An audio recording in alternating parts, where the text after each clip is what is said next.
Hey X, still can't get over how cool your name is.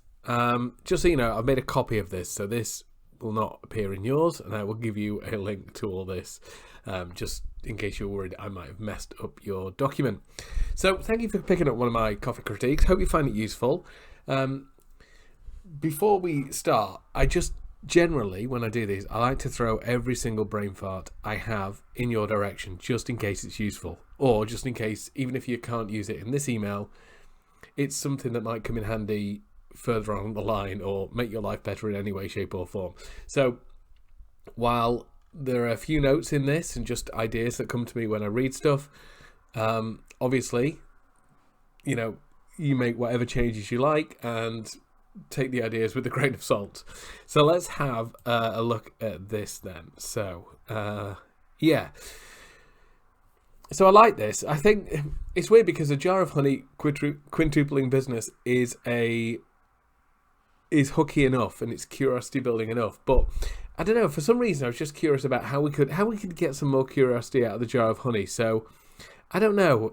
There's wherever people, in the UK we get honey from like garden centres and stuff like that. So initially I was thinking would you spend £1.69 or $1.69 to make 5x? But that kind of leads people down the is this Facebook ads kind of route. But if you were to say I could spend $1.69 at a garden centre and quintuple my business, now I'm like, well, a garden centre. So just wondered if there was something in that. Or even like, just thinking about nectar, busy bee, honey rhymes with money. It's not needed because how a jar of honey can quintuple your business, I'd probably put your business in there. That is curiosity building enough, but it just got me thinking about that kind of stuff. Years ago at the Ontario Landscaping Convention, a struggling landscaper from Vermont came up to me. Yeah, so I think this is the better opening. I think calling out the action as it's going, time, place, and tension, as Chris Orzechowski often says. I've tried doing this, I've tried doing that, I've tried that, I'm not seeing any new projects. I think that's likely to hit your reader where it hurts the most and give them something to go, yeah, that's me. Because it's kind of implied that this email is going to answer that. And you could use that straight out the gate. So I've tried mailing coupons, I revamped my website and even tried this social media advertising thing, but I'm barely seeing any new project. I just stepped off stage at the Ontario Landscaping Convention, gave my storytelling seminar, and I was meeting a chap. So we chatted a bit. Just thought that might be a better opening, the quote. And then you can get into where you were, because this kind of establishes credibility, which we'll get to in a second. So we chatted a bit, and after 5 minutes, I knew the next spark for his business. Oh, you know what you should do? Send honey to new clients. I like this. I like the directness of, you know what you should do? Send honey to new clients. I really like this.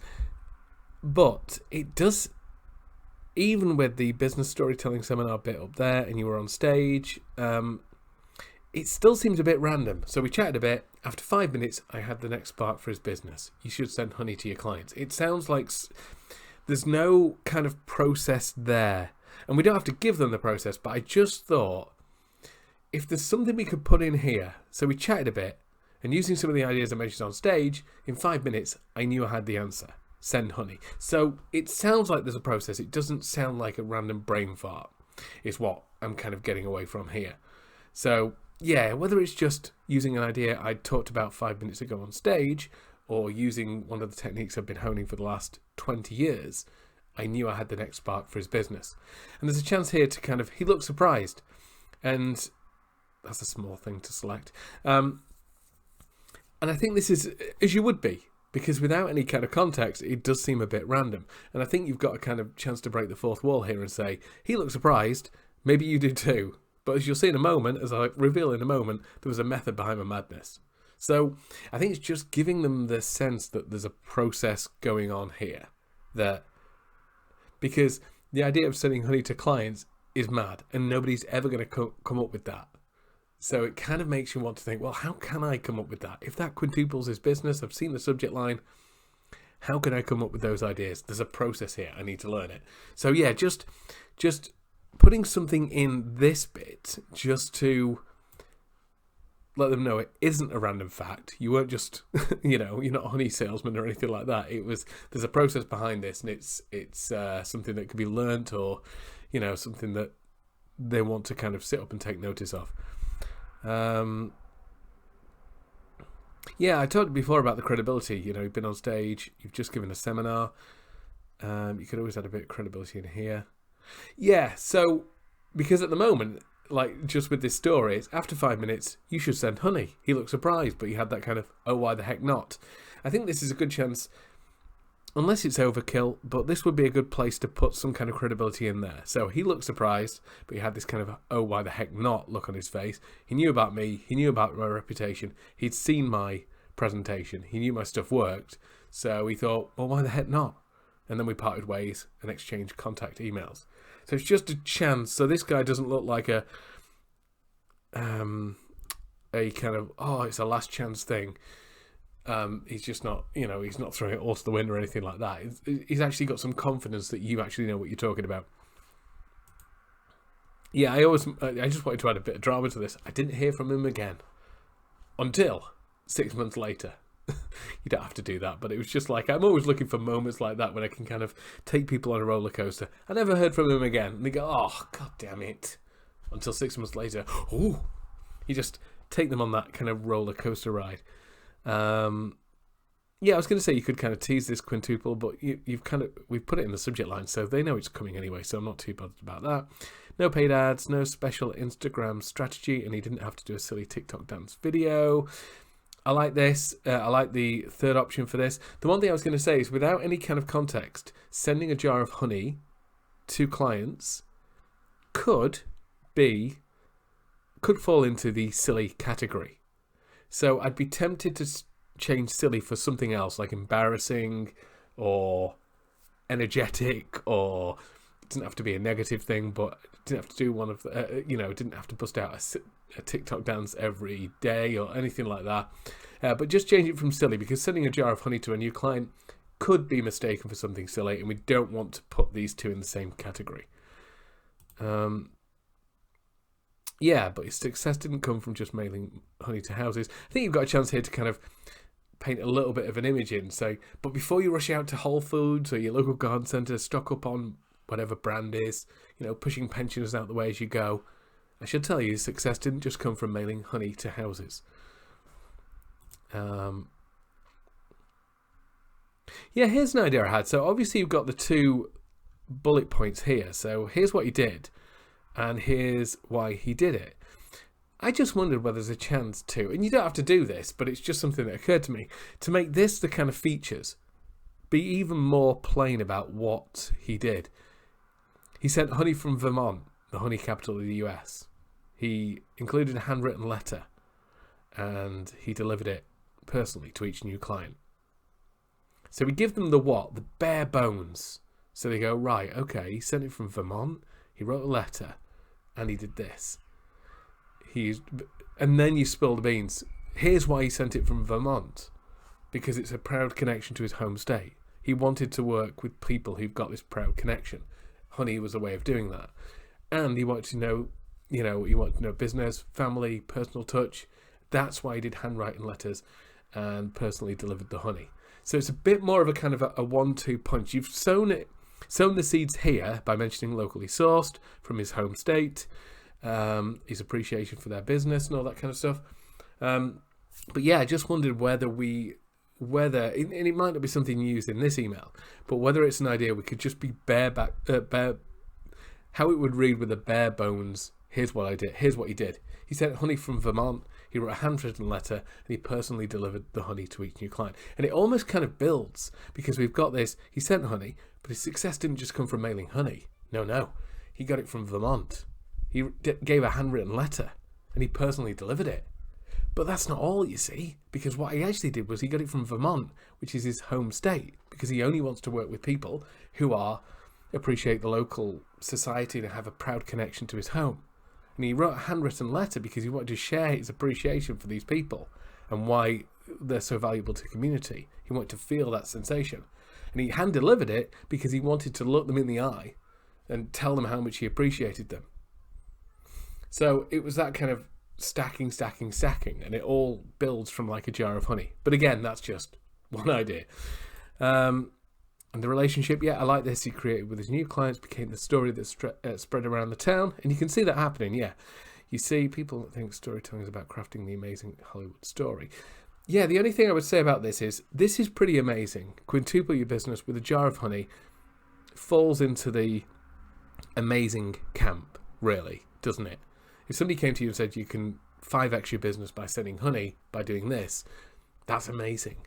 So I'd maybe clarify is the wrong word here, but just it's about getting the extreme, the Rocky story, isn't it? From underdog to world champion, from rags to riches, Disney princess. They think it's about the extreme, not extreme, but like the most wild roller coaster Disney story, Hollywood-esque rides. But that's not what storytelling's about. And you're right, when you do have that level of expectation, when you conquer all and become the world champion or marry the prince or whatever, storytelling is hard because there's so few of them out there. But people forget one thing: storytelling is about building relationships. I get that. The one thing I struggle with the word building, I think you could probably just do with, in this case, it's about building relationships. But I think storytelling is more about just relationships. You don't have to build relationships to create a story. It's just about focusing on the relationship side of things. And exactly what you say here. If you say storytelling is about relationships, people get so hung up on what to say, they forget about the person on the other side of your mouth, which I've got to be honest, I have no idea if anybody has ever said that, but that seemed like a metaphor for kissing for me. I don't know whether I'd go with something like they forget about the person whose ear holes are, having your words thrust into, I don't know what metaphor you go with there. But on the other side of your mouth, felt like a metaphor for kissing. It makes sense, it's right, but it just felt a little bit weird to me. You might just want to put on the other side, or the person you're talking to, or I don't know, the person whose earlobes those what to says are presently cascading down. I'm not quite sure. Changing the storytelling mindset. Yes, I like this. So there's a couple of things. So the best kind of stories that bring people closer to us. I like that. I was wondering whether there's a limited number, like the top 5 stories that bring people closer to us, or that are proven to bring us closer to us. Let me just put, because I thought I wrote this in, top 5. So be specific. So there's something about it. So the best kind of stories that bring people closer to us is okay. That's absolutely fine. But I'm kind of looking for, I don't know. I feel like I want to say that, like the top 5 stories that scientists have proven bring people closer to us, or that Hollywood stars use to make millions. I don't know exactly. But just something a little bit more specific that I can visualize that gets me a little bit excited about it. The top 5 stories that neuroscientists have proven that, bring people closer to us. I don't know if there's something there. The story framework you can use to tell listeners about your business without it feeling like sleazy selling. Yes, I like that. Avoiding sleazy selling is always a good thing. Again, I'm kind of looking for something before story. Like, I don't know if the person you write these emails for has got a unique angle or unique approach. Maybe it's the Hollywood story framework, or the 5-step simple story framework, or just something to make it seem easier, better, different, unique. So for me, it'd be like the Magician's story framework, or the Copperfield, or if it was comedians or anything like that, it could be the Seinfeld-like story framework you can use to tell listeners about your business. Just something to make it, because story framework could be massive or it could be tiny. I'm just wondering what angle we want to go with here, and what we can do to get people a bit more keen into it, to get them a bit more interested. So what would it could even be like, if you're just for landscapers, could even be the landscaping story framework, or the Ontario story framework, or I don't know, depending on the market you're going with. it could be the landscape story framework, but just something to make me think, oh I kind of want to know about that. How to know when to tell a personal story versus professional stories. Yeah, I think there's also something else there, like, the big difference between a personal story and a professional story, and how to know which one to use in every situation. So I think there's an earlier question there. What is a professional story? What is a personal story? And which do I use when? And he teaches class twice a year. That's great. If you're ready to get your storytelling mode on. Yeah, I wondered if there was a way to kind of backtrack this. A bigger benefit first. So, if you're ready to make your selling easier, get more sales, or even if you said, I only teach this class twice a year, I can't promise that I'll quintuple your business like I did with Alan and selling honey, but what I can promise you is blah blah blah. But yeah, just something. So it's less about get your storytelling mode on, and more about what's in it for them. And like I say, if there's a callback to the honey story, then you could use it there. Yeah, so if you're ready to learn new ways about selling without feeling like a sleaze, I'd love to have you join us. But yeah, just to that